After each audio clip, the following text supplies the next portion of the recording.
Galactic Council declared humanity primitive. Then our fleet bent the skies with fire.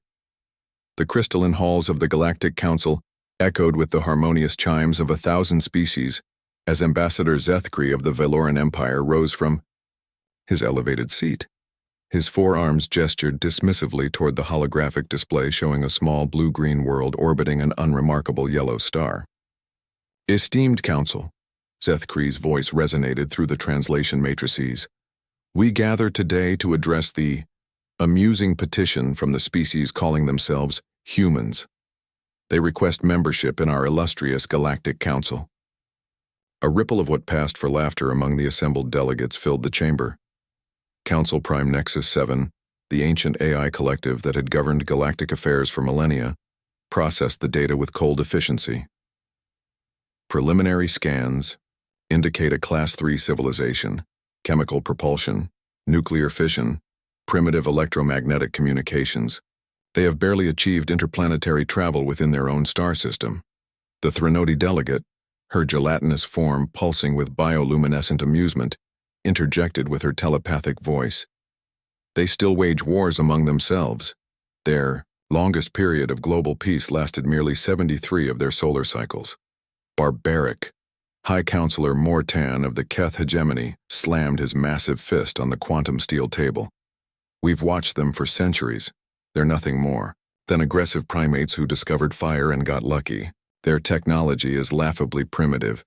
They use controlled explosions to escape their gravity well. Zethkri's mandibles clicked in agreement. Precisely. While we bend space-time itself to our will, they strap themselves to chemical rockets, like ancient fireworks. The audacity of requesting council membership is almost endearing. The vote was unanimous. Humanity's petition was not just denied, it was dismissed with the same casual indifference one might show to a child playing with building blocks. The message reached Earth 6 months later. Admiral Sarah Chen stood in the command center of Luna Station, her weathered face betraying no emotion as she read the Council's response aloud to the assembled fleet commanders. The Galactic Council finds humanity unsuitable for membership due to primitive technological development and inherent violent tendencies. We suggest focusing on basic planetary governance before attempting galactic diplomacy. She set down the data pad and looked around the room. Well, gentlemen and ladies, it seems we're too stupid and too violent for their exclusive club. Captain Rodriguez of the UES Prometheus spoke first. Ma'am, with respect, maybe they have a point. Our fastest ships take months to reach the outer planets. Meanwhile, they're talking about bending space-time. Admiral Chen's smile was sharp as a plasma cutter. Captain, you're thinking like them. You're thinking about how technology should work, not how it does work.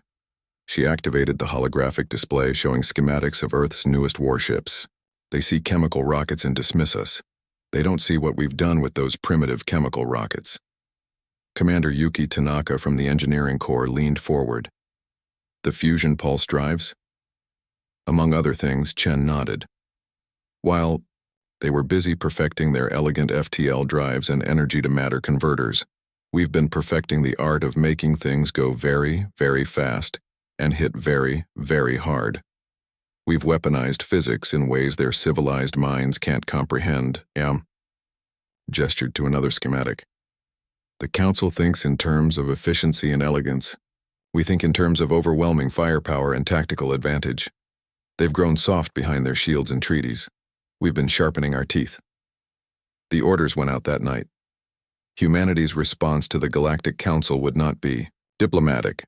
The attack began at exactly 0300 Galactic Standard Time across 7 star systems simultaneously. The Council's early warning networks, designed to detect the graceful emergence of ships from hyperspace, completely missed the human fleet's approach. Humanity didn't use hyperspace. They used something the Council had never considered. Brute force acceleration. The human ships came screaming out of the void at 60% of light speed, their hulls glowing white-hot from relativistic effects. They had spent 2 years accelerating, using gravitational slingshots and fusion pulse drives pushed far beyond safe parameters. What the Council saw as primitive chemical propulsion, humanity had evolved into something terrifying. kinetic bombardment, platforms that could cross interstellar distances. The first target was the Valeran forward outpost at Kepler 442. The UES Retribution, a kilometer-long tungsten steel spear driven by 100 fusion engines, struck the station's shields at 180,000 kilometers per second. The energy release was equivalent to a small star going supernova. The station, along with 3 nearby moons, simply ceased to exist. Across the galaxy, similar scenes played out. The Threnody research facility at Wolf 359 was obliterated by a swarm of human kinetic penetrators, moving too fast for point defense systems to track. The Keth military shipyard at Tau Ceti was reduced to plasma when the UES Vengeance used its entire ammunition supply of antimatter-catalyzed fusion warheads in a single devastating barrage. But the masterpiece was saved for the Council homeworld itself. The UES Prometheus emerged from its 2-year journey moving at 71% of light speed. Its hull was no longer recognizable as a ship. It had been transformed into a relativistic weapon by the sheer violence of its acceleration. As it screamed toward the Council's capital world, Admiral Chen's final message broadcast across all frequencies. You called us primitive. You called us violent. You were right on both counts. Her voice carried across the stars with the weight of human determination. But you made one crucial mistake. You assumed that primitive and violent meant weak. We are not weak. We are not advanced by your standards. But we are very, very good at breaking things. The Prometheus didn't target the planet itself. That would have been wasteful. Instead, it aimed for the massive space elevator that connected the surface to the orbital council chambers. The impact was precisely calculated, enough energy to sever the elevator and send the council station tumbling into the atmosphere, but not enough to crack the planet's crust. As the council delegates watched their ancient seat of power burn like a meteor across their homeworld's sky, humanity's message concluded, "We are not asking for membership anymore. We are informing you that the age of human expansion has begun. You can adapt to sharing the galaxy, or you can learn why evolution favored the predators." In the weeks that followed, as humanity's colony ships began spreading across the galaxy like a virus, the Council would realize their fundamental error.